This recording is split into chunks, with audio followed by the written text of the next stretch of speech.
तो जैसा कि हमने पिछले एपिसोड में देखा था, अकीरा युगरे के साथ टोक्यो की ट्रिप पर निकल जाता है। उस दौरान उसकी मुलाकात अमरू से होती है, जिसको ड्राइंग करना काफी पसंद है, पर एक दूसरे से टकराने की वजह से अकीरा ने उसका ब्रश तोड़ दिया था। इसलिए वो उसे एक नया खरीद कर देने का वादा करता है और उसने अपना वादा भी निभाया। यहाँ तक कि अमरू उन्हें माउंट असोरो की ओर ले जाती है, लेकिन उन्हें क्या पता था ये हमें धोखा दे देगी। पर उसका धोखा देने का एक रीजन है, क्योंकि ओबल के लोगों ने उससे कहा था अगर तुम उन्हें हमारे पास ले आओ तो हम तुम्हारी मॉम डैड की लिखी किताबें दे देंगे। पर ये सारी किताबें ओबल ने बैन कर दी है, इसलिए वो बंदा उसको बताता कि हम तुम्हें उसे वापस कर देंगे, पर राख करने पर। अब ये सुनकर अमरू को काफी ज्यादा गुस्सा आ गया था, इसलिए वो उसके गोटे फोड़ देती है और इस चीज का मौका पाकर युगरे अकीरा को वहाँ से ले गई। दूसरी तरफ अकीरा अमरू को बचाने के लिए जाने लगता है, जो देखकर युगरे उसे बचाने के लिए तैयार हो जाती है, पर एक शर्त पर उसे उसके साथ शादी करनी होगी। पर अकीरा एक एंड्रॉइड के साथ अपना रिलेशन नहीं बना सकता, इसी वजह से वो उसकी बातों को ठुकराते हुए अमरू को बचाने के लिए चला गया, जबकि उस बंदे ने अमरू की किताब जला दी थी। इसकी वजह से उसको काफी तकलीफ होने लगती है।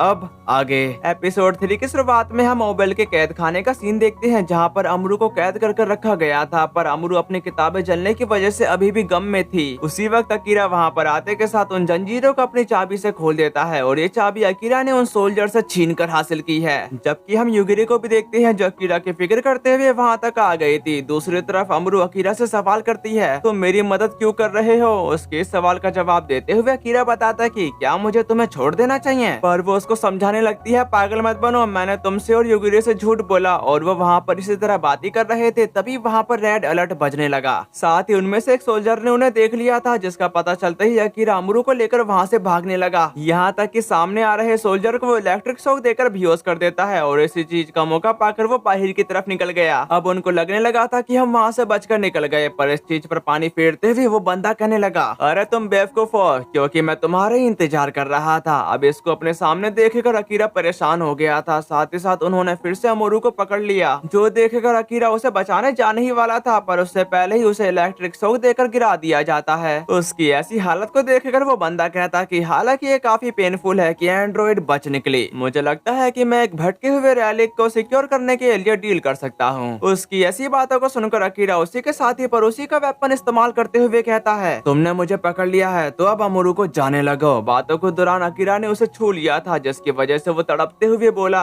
एक नीच लड़के ने मुझे छू लिया, ऐसा नहीं हो सकता, जल्दी करो, उसे सबक सिखाओ। जो सुनते ही एक गार्ड उसकी धुलाई करना शुरू कर देता है। वहाँ के इस मंजर को देखकर अमरू परेशान होते हुए बताती है, प्लीज अकीरा को चोट मत पहुँचाओ, तुम मेरे साथ जो चाहो वो कर सकते हो। उसकी ऐसी बातों को सुनकर अकीरा कहने लगा था, तुम हार नहीं मान सकती, हम लोग यह जगह एक साथ छोड़ेंगे। तुम अपने मॉम डैड की कहानियों की किताबें ढूंढना चाहती हो, है ना? तो तुम हार नहीं मान सकती। अगर ऐसा हुआ तो तुम उन्हें कभी नहीं पा पाओगी, तुम कभी भी आर्टिस्ट नहीं बन पाओगी। कहानियों की किताबें बनाना यही तो तुम्हारा सपना है। ये बात सुनकर अमरू को एक उम्मीद मिल चुकी थी। उसकी ऐसी बातों को सुनकर छपरी कहा, तुम छोटे लैटोकियन कितनी परवाह करती हो? तो फिर मैं इसे डिफाइड नहीं करना चाहता, इसलिए अब समय आ गया है कि हम घर साफ करें। जो कहती है एक सोल्जर ने उसके ऊपर अपनी गन तान दी थी, ताकि इसका किस्सा हमेशा हमेशा के लिए यहीं पर खत्म हो सके। उसकी ऐसी हरकतों को देखकर अकीरा उसे गालियां देने लगता है। तभी एक शानदार एंट्री के साथ युगरे आते के साथ उन तीनों सोल्जर की बैंड बजा देती है। युगरे को अपने सामने देखकर अकीरा काफी हैरान हो गया था। साथ ही साथ युगरे अपने लेजर सोर्ड को बाहर निकालते हुए एक ही बारी में गन के 2 टुकड़े कर देती है, जो देखकर वो सोल्जर घबराते हुए वहाँ से भाग गए। उनको वहाँ से जाता देखकर छपरी को उन पर काफी ज्यादा गुस्सा आ रहा था, पर अभी के लिए वो कुछ भी नहीं कर सकता, इसलिए वो खुद उनका सामना करने का फैसला करता है। पर युगरे के प्रोटेक्टिव बैरियर होने की वजह से वो उसका बाल तक बाका नहीं कर पाया, जबकि युगरे आगे बढ़ने के साथ एक खींच की लात उसके मुंह पर जड़ते हुए उसका हुलिया बिगाड़ देती है। एक एंड्रॉइड की ऐसी पावर को देखकर अमरू की आंखें फटी की फटी रह गई थी। तभी अकीरा उससे पूछता है, तुम्हारे ऑपरेटिंग प्रिंसिपल का क्या हुआ? तभी युगरे बताती कि मैं केवल कंक्लूजन पर पहुंची हूँ, मिस अमरू को बचाना मेरे ऑब्जेक्टिव के अकॉर्डिंग था, मैंने लॉजिक के आधार पर काम किया क्योंकि मैं एक एंड्रॉइड हूँ। उसकी ऐसी बातों को सुनकर अकीरा स्माइल करते हुए कहा, तो फिर तुमने यह पहले क्यों नहीं किया? लेकिन कोई बात नहीं, ठीक है, थैंक यू युगरे। तभी यहाँ से एक ब्रिज की तरफ आ गया था, जहाँ पर अमरू चलते चलते काफी ज्यादा थक चुकी थी, जबकि युगरे उसे समझाती कि बस थोड़ा आगे आओ मोरी है, और ये लो, मैंने इसे पहले ही एडमिनिस्ट्रेशन ब्यूरो से ले लिया था। तभी अमरू उसका शुक्रिया अदा करने के साथ उसे लेते हुए अपने कपड़े बदलने लगती है। अब ये देखकर अकीरा शर्माते हुए तुरंत पीछे मुड़ गया। दूसरी तरफ युगरे उसकी चोटों को देखकर उसे अपनी पावर से हील करने लगती है। उसकी ऐसी खासियत को देखकर अमरू पहले से भी ज्यादा हैरान हो जाती है, जबकि युगरे कहती कि कुछ ही दिनों में तुम्हारा निशान पूरी तरह से गायब हो जाएगा। मैंने एक सर्टेन मैकेनिज्म का इस्तेमाल किया है जो तुम इंसानों के बॉडी के अंदर मौजूद है, बस इतना ही। ये बात सुनकर अमरू बाकी के कपड़े उतारते हुए बताती है, मिस युगरे, क्या तुम इससे छुटकारा दिलवा सकती हो? इस पे युगरे उससे समझाते कि तुम्हें इससे काफी दर्द होगा। जो सुनकर अकीरा परेशान होते हुए कहा, 1 मिनट रुको, इसका कोई और तरीका जरूर होना चाहिए। पर अमरू उसे रोकते हुए बताती है, नहीं, मैं अभी से बर्दाश्त नहीं कर सकती। जिसके बाद युगरे बार कोड पर अपना हाथ धरते हुए उस पर लेजर मारने लगती है, फिर उसे दिखाते हुए बोली, ये काफी सुंदर है। दूसरी तरफ अकीरा भी ताक झाक करने लगा था, जबकि अमरू इससे काफी इमोशनल हो जाती है, यहाँ तक कि वो अपनी फैमिली की हंसी खुशी यादों को याद करने लगती है। साथ ही वो कही कि मैं जर्नी पर जाना चाहती हूँ, मेरी माँ और डैड की कहानी की किताबें खोजने के लिए और ढेर सारी पिक्चर बनाने के लिए, तुम दोनों के साथ। इससे बात यहीं पर सुलझ गई। मैं अकीरा और युगरे के साथ जा रही हूँ। पर उसको ऐसे देखकर अकीरा हैरान हो गया था। सामने की तरफ अमरू बताती है, मेरा मतलब है कि मैं तुम दोनों के साथ ज्यादा से ज्यादा समय बिताना चाहती हूँ। तुमने मुझे बचा लिया क्योंकि तुम भी ऐसा ही फील करते हो, है ना? लेकिन अकीरा उसे पहले पूरे कपड़े पहनने को कह रहा था। फिर अमरू अपने कपड़े पहनते हुए कही, ये मेरा फेवरेट आउटफिट है। उसको पूरे कपड़े में देखकर अकीरा राहत की सांस लेते हुए कहता है, अब तुम जहाँ चाहो वहाँ जाने के लिए आजाद हो। मुझे उम्मीद है कि तुमको अपनी कहानियों की किताबें मिल जाएंगी। ये बात सुनकर अमरू युगरे को बताती है, क्या ये तुम्हारे लिए ठीक है मिस युगरे? जिस पर युगरे कहती कि बस मुझे युगरे कहो, ठीक है? हम इस जर्नी पर एक साथ हैं। जो सुनकर अमरू इमोशनल होने के साथ उनका शुक्रिया अदा करती है। इसके बाद यहाँ से आओमोरी की तरफ आ गया था, जहाँ पर अकीरा इस सीन को देखकर हैरान हो जाता है, यहाँ तक कि वो सिटी में घूमते हुए बोला, तो यह करंट आओमोरी है। तभी एक ओल्ड वुमेन उनसे रूम के बारे में पूछ रही थी। अब ये देखकर अकीरा हैरान होते हुए कहता है, यहाँ पर तो होटल भी है। तभी अमरू उन्हें बताते कि क्योंकि यह फी का सीजन है, यह एक फेमस फेस्टिवल है जहाँ पर लोग अपने लिए लाइफ पार्टनर की तलाश करते हैं। वहाँ भारी संख्या में लोग जाते हैं। उसकी ऐसी बातों को सुनकर अकीरा का कहना है, यह तो एक मैच मेकिंग पार्टी है। फिर भी हालातों को देखते हुए यह ओवरकिल लगता है। इस बात का जवाब देते हुए अमरू कही, इस फेस्टिवल का हमसे कोई लेना देना नहीं है क्योंकि हमने पहले से ही अपने पार्टनर चुन लिए हैं। उसकी इस बात पर युगरे एग्री करते हुए बोलते कि अकीरा और मैं शादी करने जा रहे हैं। जो सुनकर अमरू बताती, शादी क्या है? क्या इसे एलसी कहना चाहिए? अब ये सुनकर अकीरा कहने लगा, कोई भी शादी या एलसी नहीं कर रहा है। तुम दोनों गलत एक्सप्रेशन में हो। अमरू, तुम सस्पेंशन ब्रिज के इफेक्ट को एक्सपीरियंस कर रही हो। युगरे, मेरे अलावा तुम्हारे पास कोई और रीजन नहीं है और मेरा एक सच्चा प्यार है तोबासा नाम की एक लड़की, और मैंने एक दूसरे के साथ अपनी लाइफ बिताने का वादा किया है। उसे ढूंढना ही इस जर्नी पर आने का मेरा इकलौता रीजन है। उसकी बात को समझते हुए अमरू बताती है, फिर एक बार जब हम उसे ढूंढ लेंगे तो हम चारों उसे ढूंढ सकते हैं। ये बात सुनकर युगरे कह रही थी, ठीक है, मैं ये साबित कर दूंगी। मैं वहाँ जाऊंगी और उन लोगों से मिलूंगी जो क्वालिफाई कैंडिडेट है, और जब मुझे तुम्हारे अलावा किसी और के लिए कुछ भी फील नहीं होता है तब मैं यह साबित कर दूंगी कि मेरा ट्रू लव है। उसकी ऐसी बातों को सुनकर अकीरा कहा, रुको, मैंने तो उसके बारे में कुछ भी नहीं कहा। साथ ही साथ अमरू भी बताती है, मैं नहीं चाहती कि इस बात से कोई सवाल उठे कि मेरी फीलिंग रियल है या नहीं। उन दोनों की ऐसी बातों को सुनकर अकीरा हक्का बक्का हो गया था।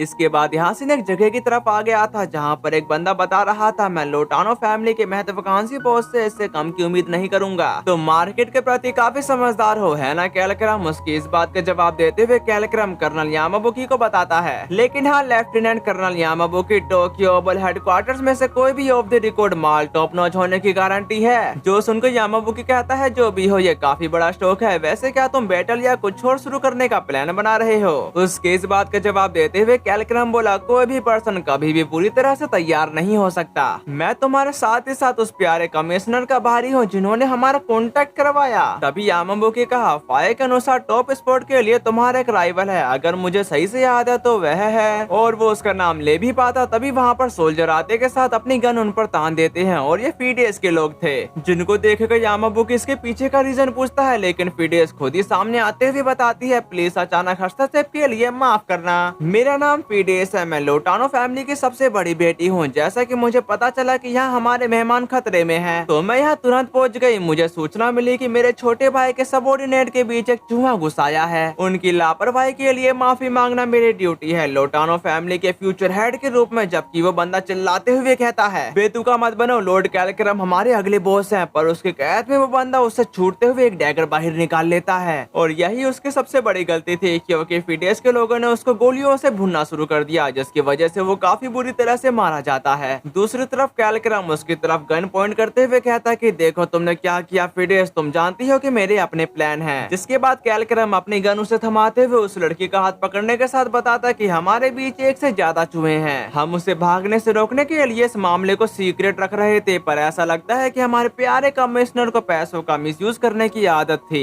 नेचुरली रूप से इसका असर लेफ्टिनेंट कर्नल के पर्स पर पड़ता है। उसकी ऐसी बातों को सुनकर फीडेस बोली, मुझे विश्वास है कि तुम बाकी काम संभाल लोगे। दूसरी तरफ उस बंदे को मालूम नहीं था कि ये दोनों भाई बहन हैं। इस पे दूसरा बंदा बताता है टेक्निकली रूप से सौतेले भाई बहन उनमें से लगभग 10 थे, लेकिन खूनी झगड़े के बाद वह केवल 2 ही बचे। जाहिर है एक्टिंग बॉस की स्ट्रेटेजी कई बच्चों को पैदा करने की है और उनमें से जिंदा बचे बच्चों को अपना अगला सक्सेसर बनाने की। लेकिन अगली जनरेशन के बारे में बात करने के लिए कोई भी ना होने के कारण वह थोड़ा घबराए हुए प्रतीत होते हैं। ये बात सुनकर वो बंदा बोला, अगर वह जल्दी ही ऐसा नहीं करते हैं तो वो दोनों अपने मौके को खतरे में डाल रहे हैं। इसके बाद उनके सबसे बड़े बॉस जो उनके डैड भी हैं, वो उनको बता रहे थे, हमारा घर हमारी डाइनिंग टेबल पूरी तरह से भरी हुई हुआ करती थी और अब केवल तुम ही दोनों बचे हो। साथ ही इवेंट का एक सोचने लायक मोड़ यह एक फैक्ट के बावजूद है कि फैमिली बॉन्ड्स काफी जरूरी है। यूनिटी आपसे विश्वास के रिश्ते पर आधारित होती है। इससे कोई फर्क नहीं पड़ता कि तुम्हारा खून मुझसे मिलता है या नहीं, तुमको रिलायबल होना चाहिए। इसलिए अपने कामों से मुझे दिखाओ कि तुम मेरे सक्सेसर बनने के काबिल हो। तभी कैलक्रम बताता कि और उस एंड तक वैसे क्या हमें फेस्टिवल में पार्टिसिपेट लेना जरूरी है। उसके इस सवाल का जवाब देते हुए हेड कहते हैं, फैमिली का ट्रेडिशन को ही आगे बढ़ाना जरूरी काम है। तभी फीडेस खड़ी होने के साथ कही, मैं भरोसा दिलाती हूँ कि मुझे एक साथी मिल जाएगा, मैं आपके रास्ते कदम पर चलने वाली पर्सन बनूंगी। उसकी ऐसी बातों को सुनकर कैलक्रम बताता कि उम्मीद करता हूँ कि तुम अपने ऊपर फिर से ज्यादा दबाव नहीं डालोगी। मुझे खुशी है कि पिछली बार तुम्हें चोट नहीं लगी। अब ये सुनकर फीडेस वहाँ से जाते हुए कहती है, तुम कितने होनरेबल हो। ये बात सही भी है क्योंकि जब तुम बच्चे थे तो तुम एक कीड़े को भी नहीं मार सकते थे। तभी यासिन अकीरे की तरफ आ गया था जो उनकी बातें सुनने लगता है, जहाँ पर एक लेडी बताती है, मैंने सुना है कि फीडेस और कैलक्रम फेस्टिवल में जा रहे हैं। उसकी ऐसी बातों को सुनकर वो बंदा हैरान होते हुए बताता कि लोटानो फैमिली के पोटेंशियल सक्सेसर दोनों एक ही प्लेस पर लोटानो फैमिली के बारे में अकीरा को कुछ भी मालूम नहीं था। इस पे ओल्ड वुमेन बताती, वे लोग जो इस सिटी को चलाते हैं, ये लोग जो जरूरत पड़ने पर अपने हाथ गंदे करने से पीछे नहीं हटते। अब ये सुनकर अकीरा को एहसास हो गया था कि ये लोग तो माफिया से कम नहीं है। इसके बाद यासिन फेस्टिवल की तरफ आ गया था जहाँ पर कैलक्रम के पास काफी सारी लड़कियां मंडरा रही थी। साथ ही साथ वहाँ पर अकीरा भी पहुंच गया था क्योंकि अब उसको उन दोनों की फिक्र होने लगी है। जबकि दूसरी तरफ फीडेस के पास लड़कों की लाइन लगी हुई थी। तभी एक बंदा उसे बताता है, बात यह है लेडी फीडेस, तुम्हें मेरी जरूरत है। मैं लोटानो फैमिली को पहले से भी ज्यादा बड़ा बना सकता हूँ। जो सुनते ही उसने उसे भगा दिया, जिसके बाद अगला बंदा कुछ बोल पाता उससे पहले ही वो भी उसको भगा देती है और ऐसा करते करते उसने सब लोगों को भगा दिया। जबकि फीडेस बताती है, क्या ये वही था, पर यहाँ पर एक भी डिसेंट बंदा नजर नहीं आया। इस पे उसका साथी बोलता कि क्या ये आपके लिए सचमुच जरूरी है? हम अपने बॉस के रूप में आपके प्रति वफादार बने रहेंगे भले ही आप ऐसा ना चाहो।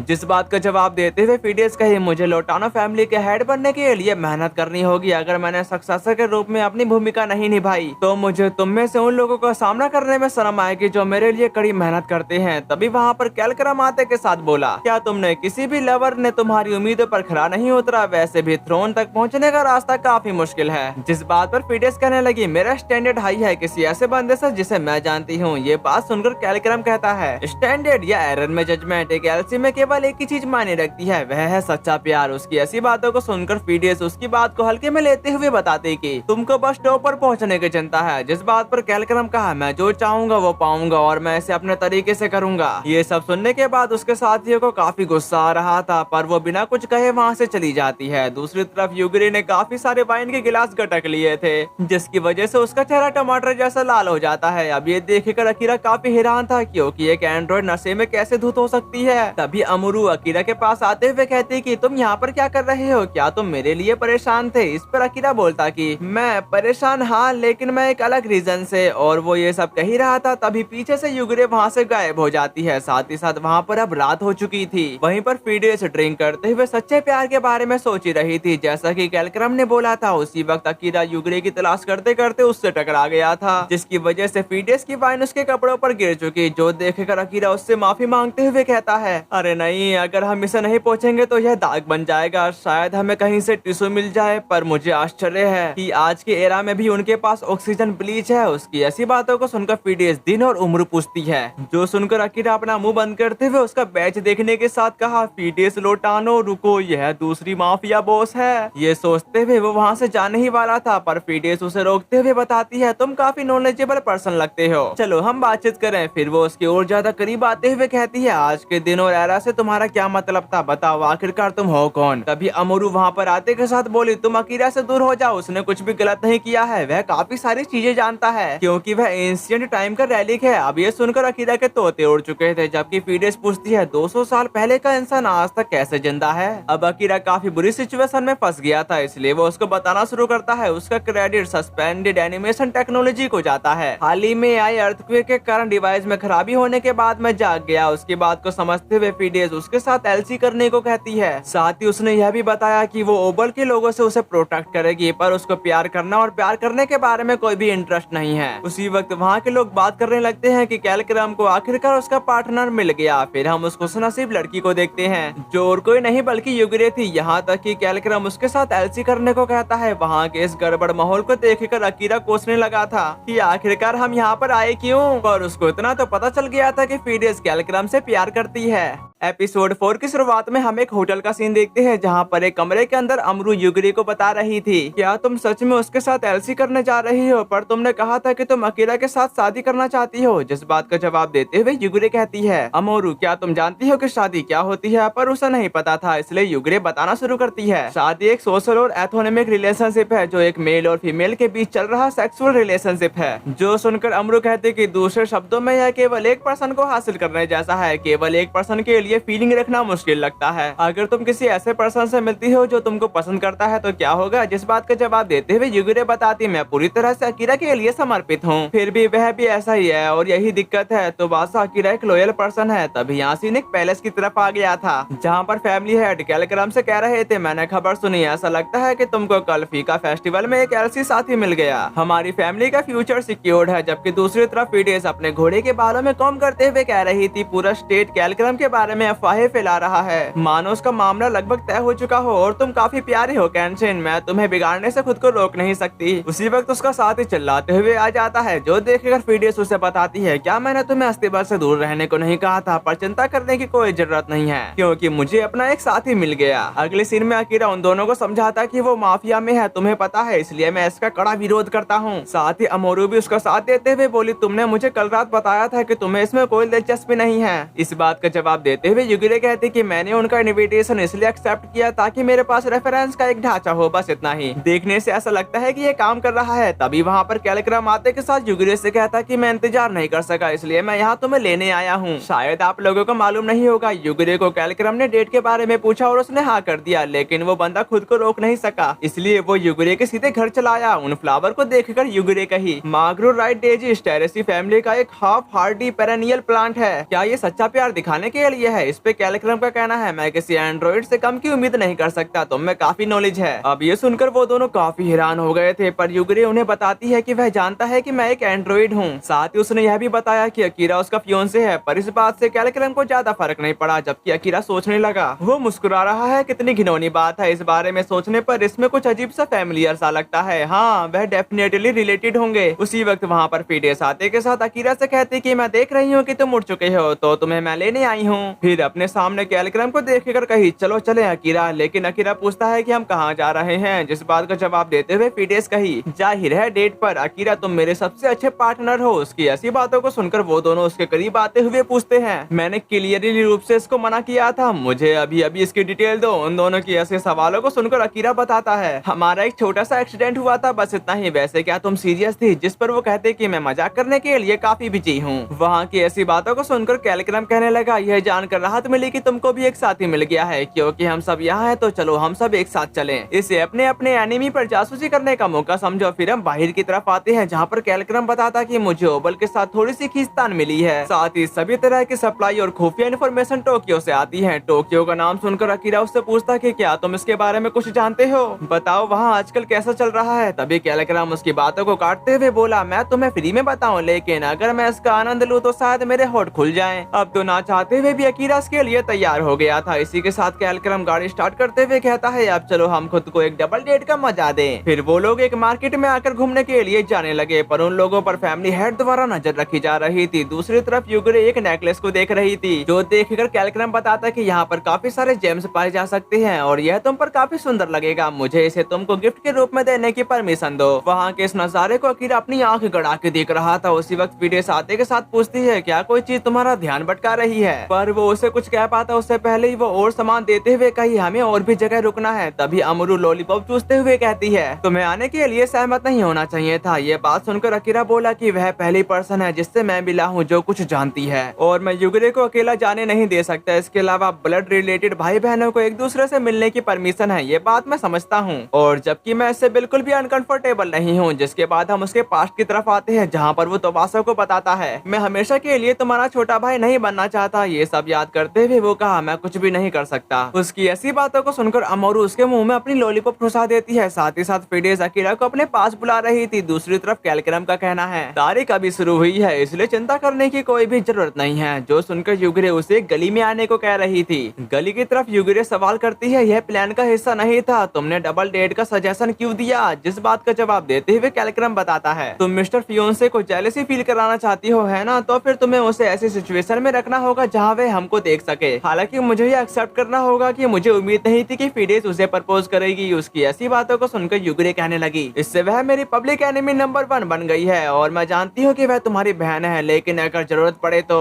ये बात सुनकर कैलक्रम कहा और फिर यह काम कर रहा है क्योंकि तुम इससे एग्री नहीं हो। तभी हम पास्ट की तरफ आते हैं जहाँ पर कैलक्रम गलती से युगरे से टकरा गया था। जबकि युगरे अपनी बोतल के साथ नशे की हालत में बताती है क्या मैं तुम्हें दिख रही हूँ। उसकी ऐसी हालत को देखकर कैलक्रम उससे पूछता है क्या मैं मदद के लिए किसी को बुलाऊं, लेकिन युगरे उस पर चिल्लाते हुए कही मैं अपनी फीलिंग को नहीं जानती और वह खुद को अपने आप को क्या समझता है, क्या ऐसा इसलिए है क्योंकि मैं एक एंड्रॉइड हूँ। उसकी ऐसी बातों को सुनकर कैलक्रम उसकी आंखों में देखकर कहा ऐसी जगह पर एंड्रॉइड क्या कर रही है। इस पे युगरे बताती कि मैं यहाँ अपने फियोंसे को यह साबित करने आई हूँ कि मेरा प्यार सच्चा है। उसकी ऐसी बातों को सुनकर कैलक्रम हैरान होते हुए कहता है यह तो दिलचस्प कहानी लगती है, क्या तुम मुझे इसके बारे में डिटेल में बता सकती हो? फिर करंट हालातों में कैलक्रम उसे समझा रहा था मुझे लगा कि तुम दोनों को चीजों में थोड़ा मसाला डालने की जरूरत है। जबकि युगरे सवाल करती है पहले एक नकली प्रपोजल और अब एक नकली डेट, इसमें तुम्हारे लिए क्या है? उसकी इस बात का जवाब देते हुए कैलक्रम बताना शुरू करता है एक एंड्रॉइड और एक इंसान के बीच का रिश्ता असली नहीं है, लेकिन अगर तुम मुझे गलत साबित कर सको तो मैं ऐसे अपनी आंखों से देखना चाहूंगा। नेक्स्ट सीन में अकीरा ने अमरू को एक कलर का सेट दिला दिया था पर वहाँ पर फिडेस गुस्सा करने लगी थी क्योंकि उसने उसके लिए कुछ भी नहीं खरीदा, इसलिए वो उसको एक फूल दे देता है। ये देखकर अकीरा को तो पता नहीं युगरे ही जेलस होने लगी थी। साथ ही वो उसके पास आते हुए घूरने लगी जिसके बाद वो उससे गुस्सा हो गई। अब ये देखकर अकीरा को कुछ भी समझ में नहीं आ रहा था। तभी यहाँ से कट होकर एक खूब बड़ी लाइब्रेरी की तरफ आ गया था जहाँ पर कैलक्रम को बड़ा अजीब लग रहा था क्योंकि डेट पर किताबें कौन पढ़ता है। साथ ही साथ अमरू की मोम डैड की कहानियों की किताबें भी वहाँ पर नहीं थी। दूसरी तरफ अकीरा अपने मतलब की किताबें ढूंढते हुए कहता कि उनके पास हाको डेट स्कूल से भी ज्यादा फैसिलिटीज है, लेकिन एक बड़ी सिटी के लिए यह गिनती काफी कम लगती है। अरे ये तो the great league of code और ये द ग्रेट सेक्रेट टेक्स्ट। तभी वहाँ पर फिडेस आते के साथ उससे कह रही थी ऐसी चीजें पढ़ने से तुमको कोई भी फायदा नहीं होगा। अगर रोबल कहता है कि आसमान ग्रीन है तो इसका मतलब है कि वो शुरू से ही ब्लू नहीं था। यह लास्ट सच में ज्यादा रेलेवेंट नहीं है। फिर वो बाहर की तरफ आते हैं जहाँ पर एक गली को देखकर अमरू को लगता है कि शायद गली में कुछ किताबें मिल सकती है, जो कहते ही वो गली की ओर भाग गई। अब ये देखकर अकीरा परेशान हो गया था जिसके बाद वो चारों उसकी तलाश करना शुरू कर देते हैं। दूसरी तरफ फिडेस अमरू की तलाश करते हुए कहते कि मुझे उस छोटी बच्ची को ढूंढने के लिए मजबूर क्यों किया जा रहा है। लगता है खोए हुए बच्चे को ढूंढते हुए मैं ही भटक रही हूँ। यह मुझे बचपन में वापस ले जाता है जहाँ उस बच्चे ने उन्हें ढूंढ लिया था। लेकिन फिडेस कैलक्रम की गलती निकालते हुए कहती है जैसे ही तुम एक बेवकूफ तितली को देखते ही रोना शुरू कर देते हो। फिर वो उसकी नाक पकड़ते हुए कहने लगी लगता है तुम हमेशा के लिए मेरे पीछे छिप सकते हो, जब मैं बॉस बन जाऊंगी तो मैं तुम्हें सेफ रखूंगी। इस पे कैलक्रम गुस्सा करते हुए कहा बिल्कुल नहीं, तुम ही हो जिसे मैं प्रोटेक्ट करूंगा। तभी वहाँ पर कैलक्रम आते के साथ पूछता कि तुम यहाँ पर क्या कर रही हो। इस पे फिडेस बोली इससे तुम्हारा कोई लेना देना नहीं है। जो कहते ही वो वहाँ से जाने लगी। जो देखकर कैलक्रम बताना शुरू करता है जब हम बच्चे थे तो तुम भाई बहन के रूप में खूब लुका छुपी खेला करती थी। उसके इस बात का जवाब देते हुए फिडेस कहती है हालांकि इसके कुछ समय बाद ही हमने एक दूसरे से बात करना बंद कर दी। दूसरी तरफ अकीरा अमरू की तलाश करते हुए उन्हें देख लेता है। जो देखकर अकीरा समझ जाता है कि इस समय उन्हें परेशान करना सही नहीं होगा। साथ ही साथ वहाँ पर युगरे अमरू को ढूंढते हुए ले आई थी पर वो उससे कुछ भी कह पाती। तभी अकीरा उन्हें चुप रहने को कहने लगता है। सामने की तरफ फिडेस कहती है यादों की इस ट्रिप का क्या ही मतलब है, वैसे भी तुम हमारी सिचुएशन को समझते हो। वो बात सुनकर कैलक्रम उसकी तरफ बढ़ते हुए कहने लगा ठीक है मैं इसे शॉर्ट रखूंगा, तुम लुक्का छुपी खेलने में काफी अच्छी हो फिडेस। जो कहते ही उसने उस चादर को उसके पीछे उड़ा दिया जिसकी वजह से वो दोनों एक दूसरे की आंखों में खो जाते हैं। तभी फिडेस अपना ध्यान वहाँ से हटाते हुए आगे जाने के साथ कहती है मुझे यह याद नहीं है। उनके वहाँ से जाने के बाद अकीरा सोच रहा था जिसके बारे में बात करते हुए वह कैलक्रम आदमी क्या उसने युगरे को प्रपोज नहीं किया था, लेकिन उनके और मिस फीडेस के बीच में तो कुछ है। तभी अकीरा उसके गले में नेकलेस को देखकर कहने लगा, क्या तुम श्योर हो कि तुमको यह नेकलेस पहनना चाहिए? उसकी ऐसी बातों को सुनकर युगुरे कहने लगी, अचानक तुमको क्या हो गया? अरे क्या तुम जेलस हो? इस पे अकीरा उसे मना करते हुए समझाता कि मैं तो बस सोचता हूँ कि तुम्हें उस पर से ध्यान हटा देना चाहिए और मैं जेलस नहीं हूँ, मतलब तुम्हें उन्हें अभी देखा, क्या तुम परेशान नहीं हो? पर युगुरे को समझ में नहीं आ रहा था कि वो परेशान क्यों होगी। अब ये सुनकर अकीरा निराश होते हुए कह रहा था, अगर मैं जेलसी भी फील करता हूँ तो भी मुझे शक है कि तुम समझ पाती कि प्यार कैसा होता है। उसकी ये बात सुनकर युगुरे गुस्सा करते हुए बताते कि मैंने तुमसे कहा था कि मैं एक टेस्ट के तौर पर बस समझ रही हूँ कि प्यार कैसा होता है, और तुम अपना बताओ, क्या तुम मिस पीडीएस के साथ एलसी करने जा रहे हो? इस बात का जवाब देते हुए अकीरा कहा कि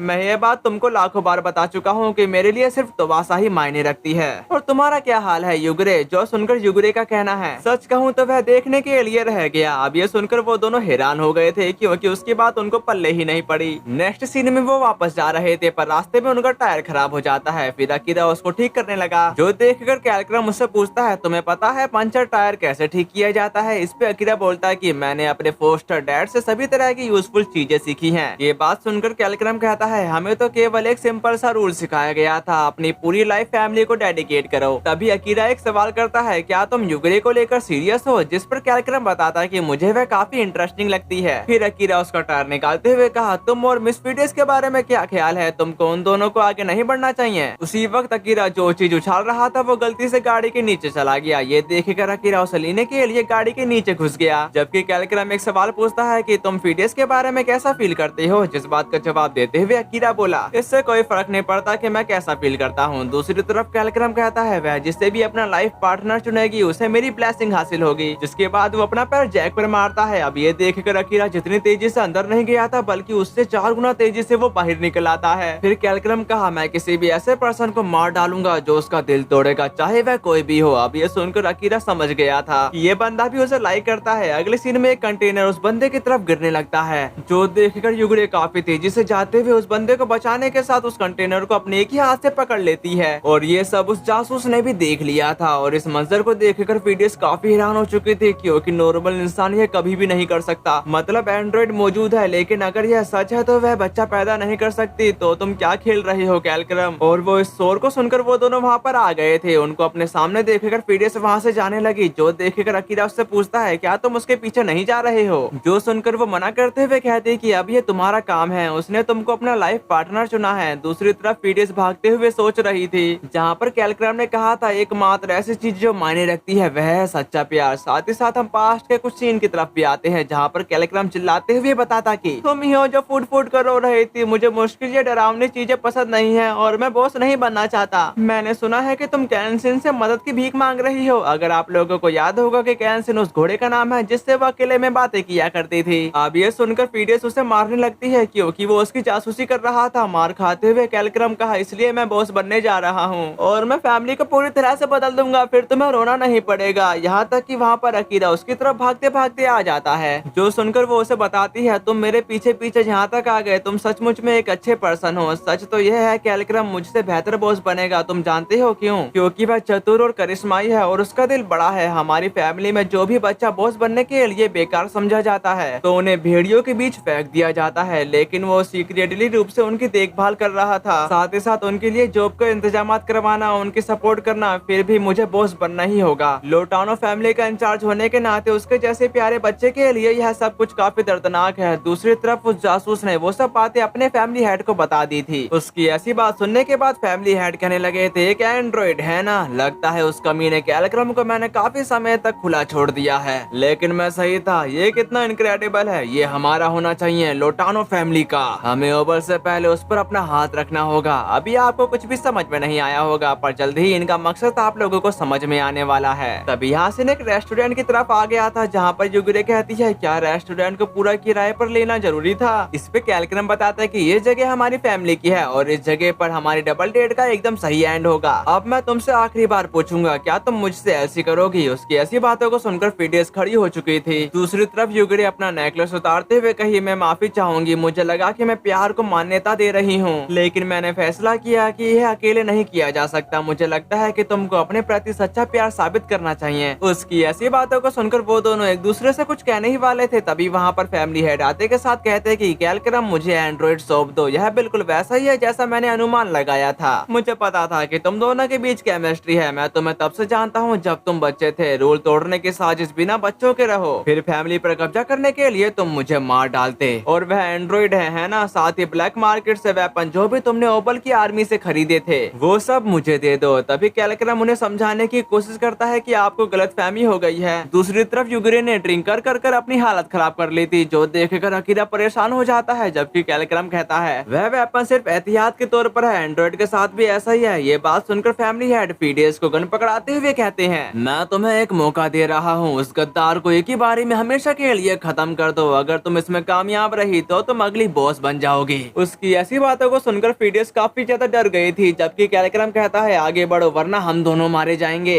अब ये सुनकर फीडेस फंस चुकी थी कि उसे क्या करना चाहिए। तभी अकीरा उसे ऐसा करने से मना कर देता है। यहाँ तक कि वो गन अब कैलक्रम ने ले ली थी, क्योंकि फीडेस ने उनका साथ देने का मन बना लिया। जो देखकर फैमिली हेड गुस्सा करते हुए कहते हैं, क्या तुम हमारी फैमिली को धोखा देने का इरादा रखती हो? जिस बात का जवाब देते हुए कैलक्रम कहता, आपकी फैमिली केवल आपकी है और आपकी साइड में एक भी पर्सन नहीं है, आपके अपने बच्चे भी नहीं। जो कहती उसने फैमिली हेड पर शूट कर दिया, पर फैमिली हेड एक बंदे को अपने सामने रखते हुए खुद को बचा लेते हैं। साथ ही वो कहा, एंड्रॉइड को सेव करो, बाकी लोग मरे या जिए मुझे इसकी कोई परवाह नहीं है। जबकि युगरी उसे चुप कराते हुए नशे की हालत में कहते कि क्या तुम कभी भौंकना बंद कर सकते हो? उसको नशे में देखकर फैमिली हेड अपने साथियों से उसे पकड़ने का ऑर्डर दे देता है। उनको अपनी तरफ आता देखकर युगरी अपने अंदर से उस ड्रिंक को स्मोक के रूप में बाहर निकालने लगती है। साथ ही वो कही, मैंने बस अपना इंटॉक्सिकेशन फिल्टर चालू रखा था। यहाँ तक कि एंड्रॉइड भी कभी कभी ढील देना पसंद करते हैं और तुम्हें मेरा मजाक खराब करने की कीमत चुकानी पड़ेगी। तभी एक बंदा नीचे से उस पर अपना एम बिठाने लगा था। इसका पता जैसे ही अकीरा को चला तो उसने तुरंत शूट कर दिया, जिसकी वजह से वो गोली सीधे जाकर अकीरा को लग गई थी। अकीरा को गोली लगती देखकर युगरे और अमूरू काफी ज्यादा घबरा जाते हैं।